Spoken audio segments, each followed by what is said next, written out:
नमस्कार मंडळी, आज आपण रवापासून आणि गव्हाच्या पिठापासून एकदम झटपट आणि पोटभरीच्या पदार्थ बनवणार आहोत। मग वेळ न वाया घालवता चला रेसिपीला सुरुवात करूया।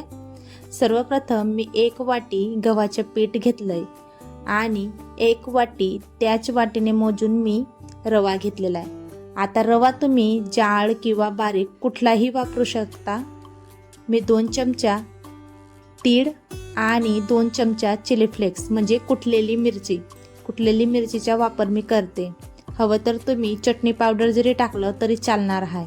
आणि चवीप्रमाणे आपण मीठ टाकून आता याला आपण मिक्स करून घेऊया।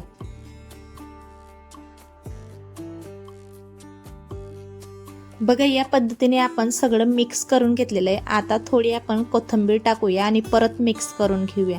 हवं तर तुम्ही कढीपत्ताचा पण वापर करू शकता। माझ्याकडे कढीपत्ता अवेलेबल न होता म्हणून मी कोथिंबीरचा वापर केला। आता अर्धा पडी मी तेल टाकली आणि परत याला आपण मिक्स करून घेऊया।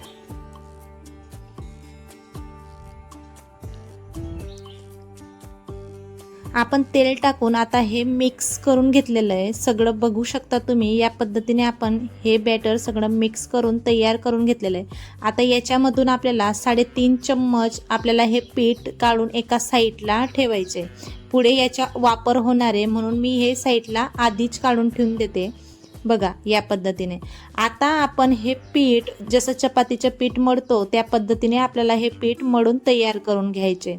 जास्त घट्ट पण नाही आणि जास्त पातळही नाही। आपण चपातीचं पीठ जसं मळतो त्या पद्धतीने आपल्याला हे पीठ मळून तयार करून घ्यायचे। बघू शकता, याप्रमाणे मी हे पीठ मळून तयार करून घेतलेलं आहे।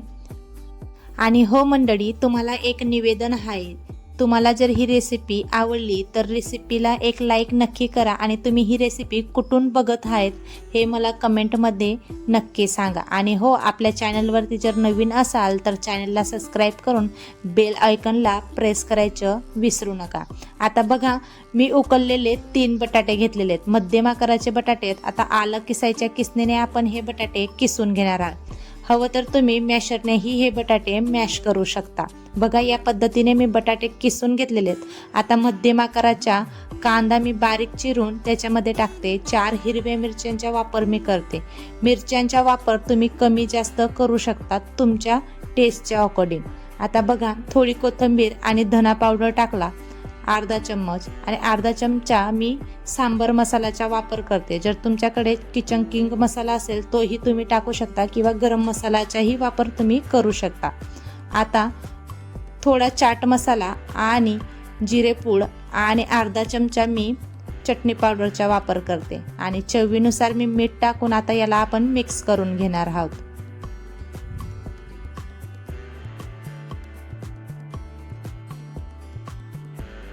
आपलं बटाट्याचे बॅटर पण मिक्स करून झालेलं आहे। आता आपण ते साईडला ठेवून घेऊया आणि जे मळून ठेवलेलं पीठ होतं त्याला आपण आता परत एकदा असं मिक्स करून घेऊया। कारण याच्यामध्ये आपण रवाचा वापर केलेला आहे म्हणून रवा थोडा जास्त फुलून जातो आणि पीठ थोडं घट्टसर होऊन जातं, म्हणून आपण परत मळून घेतलं आणि याचे मस्त असे 5 आपण गोळे बनवून घेणार आहोत। लक्षात ठेवा, गोळे आपल्याला छोटे किंवा मोठे नाही तर सेम साईजमध्ये आपल्याला याचे गोळे बनवायचे आहेत, म्हणजे उंडे बनवायचे।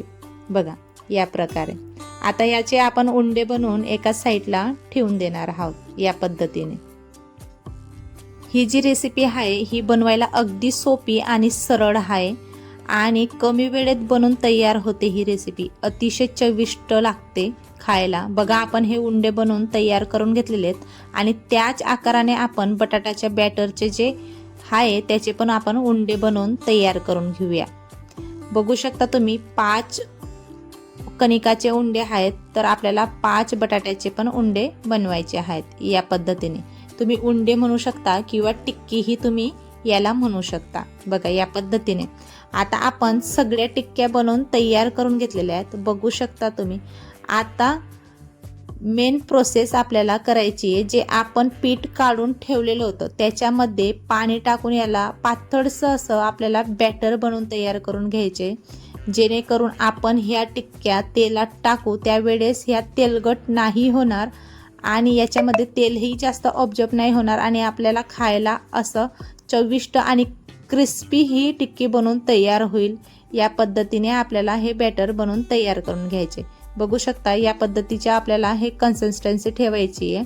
एका साईडला ठेवून आपण आता पुढची कृती करून घेऊया. बघू शकता आपलं पीठ एकदम मऊसर मळून तयार झालेलं आहे. आता याचे आपण पुढचा पदार्थ कसा बनवायचा हे मी तुम्हाला दाखवते.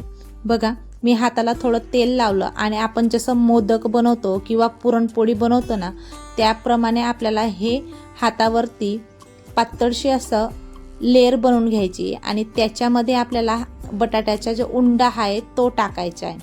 पुढे तुम्हाला दिसेलच.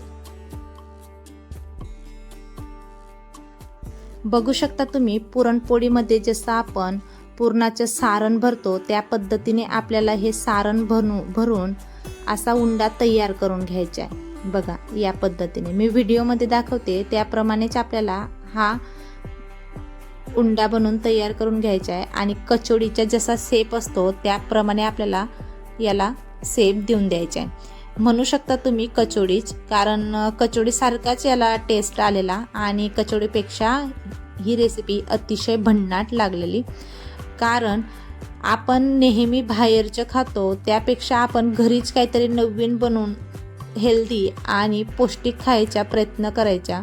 बघू शकता या पद्धतीने आपण दुसरंही बनवून तयार करून घेऊया. बघा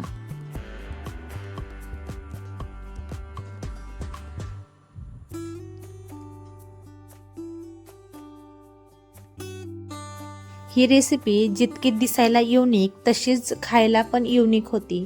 आता बघा या पद्धतीने आपण सगळे उंडे बनवून तयार करून घेतलेले आहेत. या पद्धतीनेच आपल्याला सगळे उंडे बनवून तयार करून घ्यायचे आहेत, म्हणजे कचोडीचा शेप आपल्याला यांना देऊन द्यायचा आहे. मी आता तुम्हाला दाखवते की आपण तळायची प्रोसेस कशी करायची. आता हे जे बॅटर आपण बनवून ठेवलेलं होतं त्याच्यामध्ये ही कचोडी आपण मिक्स करून घेऊया, म्हणजे ते बॅटर आपल्याला याला लावून घ्यायचे.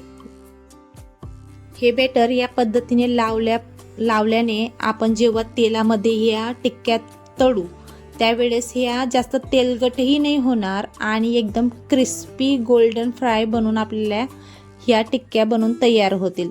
कारण जर आपण असंच डायरेक्ट तळायला टाकलं तर गव्हाचं किंवा रवाचा वापर केलेला असल्यामुळं ह्या जास्त तेलकट किंवा चिवट होऊ शकतात. म्हणून आपण ह्या पद्धतीने या बॅटरमध्ये डिप करून या टिक्क्यात तळून घेणार आहोत. मी परत टिक्क्याच म्हणते, तुम्ही कचोडी जरी म्हटली तरी चालणार आहे. बघा आता यांना आपल्याला क्रिस्पी होईपर्यंत तळून घ्यायचे आहेत. बघू शकता दुसरी साईडने असं थोडा सोनेरी कलर आलेला आहे आणि मी आता दुसऱ्या साईडनं पलटून घेतलेलं आहे. बघू शकता तुम्ही या पद्धतीने आपल्याला ह्या क्रिस्पी होईपर्यंत आपल्याला तळायचे आहेत. किती मस्त सोनेरी आणि खरपूस या कचोड्या आपल्या तळून तयार झालेल्या आहेत. कलर अतिशय मस्त या कचोडींना आपला आलेला आहे आणि एकदम क्रिस्पी या कचोड्या तळून तयार झालेल्या आहेत. बघा एकदा ही रेसिपी नक्की बनवून बघा, कारण अतिशय कमी वेळेत ही रेसिपी बनते आणि खायला तर अतिशय चविष्टही लागते.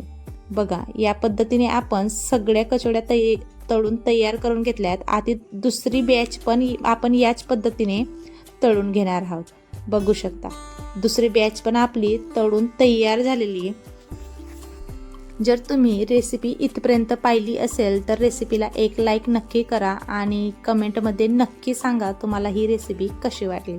बघा आपल्या कचोड्या बनवून तयार झालेल्या आहेत. अतिशय कमी वेळेत ही कचोडी बनवून तयार झाली आणि खायला तर खूपच चविष्ट लागते आणि तेलाचा अंशही नाही आहे. बघा आपण एवढ्या डीप फ्राय केल्या तरीसुद्धा हाताला तेल असं लागत नाही आहे. मी तुम्हाला दाखवलं त्याप्रमाणे.